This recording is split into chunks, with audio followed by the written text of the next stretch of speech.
Assalamualaikum warahmatullahi wabarakatuh. Kembali bertemu dengan Ibu pada pelajaran biologi. Hari ini kita akan berbicara materi sistem peredaran darah manusia. Dari sistem peredaran darah ini ada beberapa indikator yang perlu kalian kuasai setelah mempelajari sistem peredaran darah ini adalah: yang satu, menjelaskan fungsi sistem peredaran darah. 2. Menganalisa komponen penyusun darah. Ketiga, menjelaskan mekanisme proses pembekuan darah dengan menggunakan skema. Keempat, mengaitkan golongan darah dengan transfusi darah. Dan yang kelima adalah menganalisa pengaruh faktor resus terhadap keselamatan janin dalam kandungan. Ini adalah gambar bagaimana seseorang mentransfusikan darahnya, gitu, mendonorkan darahnya untuk kepentingan kemanusiaan. Ya. Apakah setiap darah yang didonorkan ini bisa digunakan oleh siapapun, gitu ya? Ternyata tidak, karena di dalam darah ini terkandung protein, di mana protein ini akan memberikan identitas terhadap seseorang, apakah dia memiliki identitas golongan darah A, B, atau AB. Jadi tidak semua pendonor darah ini bisa mendonorkan darahnya pada orang lain, gitu ya.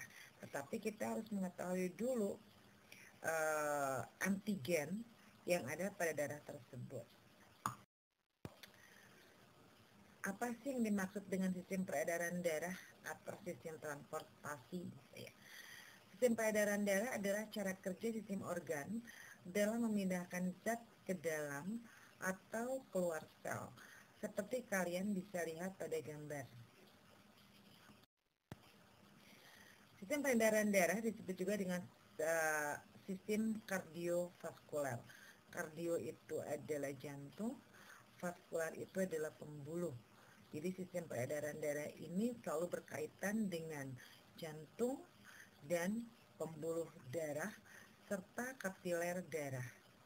Ini adalah gambaran darah kemudian beredar di dalam pembuluh dan yang nantinya akan berkaitan dengan organ jantung.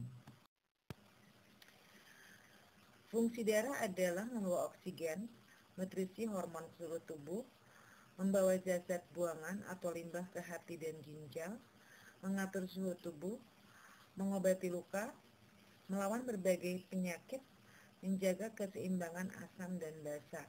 Nanti kita akan Ibu akan jelaskan satu persatu tentang fungsi darah ini. Sebelum kita ke fungsi darah, kita harus paham dulu tentang komponen-komponen darah. Kalau kita perhatikan, darah ini berwarna merah, tetapi ternyata jika darah ini sudah dipisah-pisahkan, ternyata darah ini memiliki beberapa komponen. Cara kita memisahkan darah sehingga dapat diambil komponen-komponen darahnya adalah dengan cara centrifuge. Ya. Alat centrifuge ini adalah sebuah alat yang bisa memisahkan komponen-komponen darah, sehingga darah ini ternyata terbagi menjadi 3 bagian. Yang pertama ada plasma darah, yang kedua ada sel darah putih dan keping darah yang jumlahnya hanya sedikit sekali, paling sedikit di antara komponen darah. Yang paling banyak itu adalah plasma darah sekitar 55%, sel darah putih dan keping darah itu hanya 1%, dan sel darah merah ini memiliki jumlah sekitar 44% dari darah. Plasma darah ini mengandung berbagai macam komponen. Di antaranya adalah air Yang kedua adalah protein, dan protein ini jumlahnya 7% dari total plasma darah. Sedangkan air jumlahnya 92% dari total plasma darah. Protein yang ada di dalam plasma darah itu adalah albumin, kemudian ada fibrinogen yang kita kenal dalam proses pembekuan darah, dan yang ketiga adalah globulin yang berperan dalam menghasilkan antibodi. Sebetulnya protein plasma ini lebih dari 3, tetapi kita hanya membicarakannya 3 saja: albumin, fibrinogen, dan globulin. Kemudian selain protein ada senyawa lain di dalam plasma, yaitu ion-ion atau garam. Kemudian ada gas, diantaranya oksigen dan karbon dioksida. Kemudian dalam plasma juga ada nutrisi, yaitu glukosa, asam amino, dan asam lemak.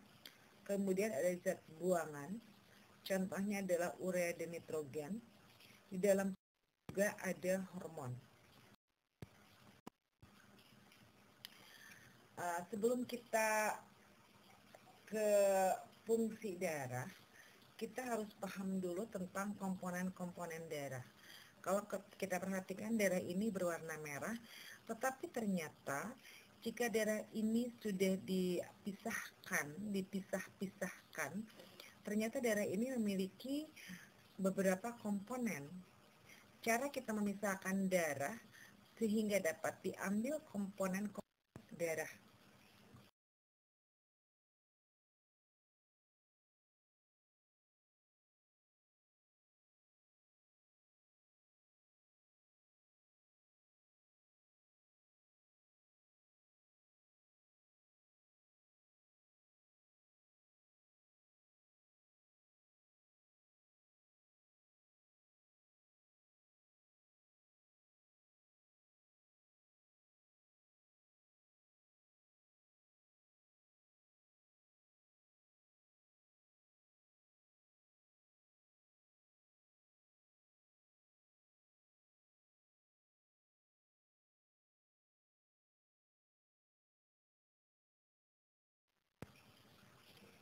Fungsi daripada eritrosit adalah mengangkut O2 dan CO2.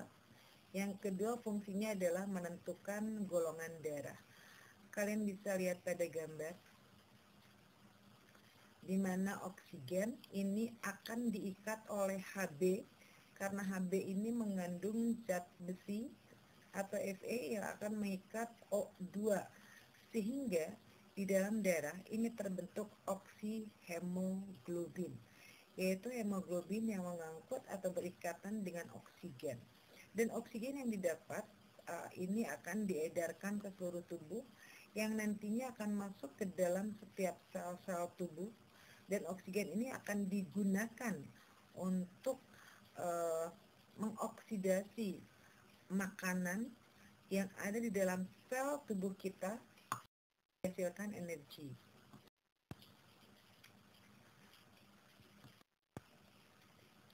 Kemudian ada sel darah putih. Dikatakan sel darah putih karena memang sel ini tidak berwarna. Perbedaannya dengan sel darah merah, kalau darah merah tidak memiliki inti, kalau sel darah putih ini memiliki inti, dapat bergerak secara amboid, kemudian dapat menembus dinding kapiler. Karena itu sel darah putih ini berfungsi atau berperan di dalam sistem kekebalan tubuh dan dapat melindungi diri dari infeksi atau penyakit. Masa hidupnya 12 hari. Jumlah leukosit pada orang dewasa 7.000 sampai dengan 13.000 per milimeter kubik. Kemudian ini dibentuk oleh sel punca hematopoietik pada sumsum tulang, jadi darah.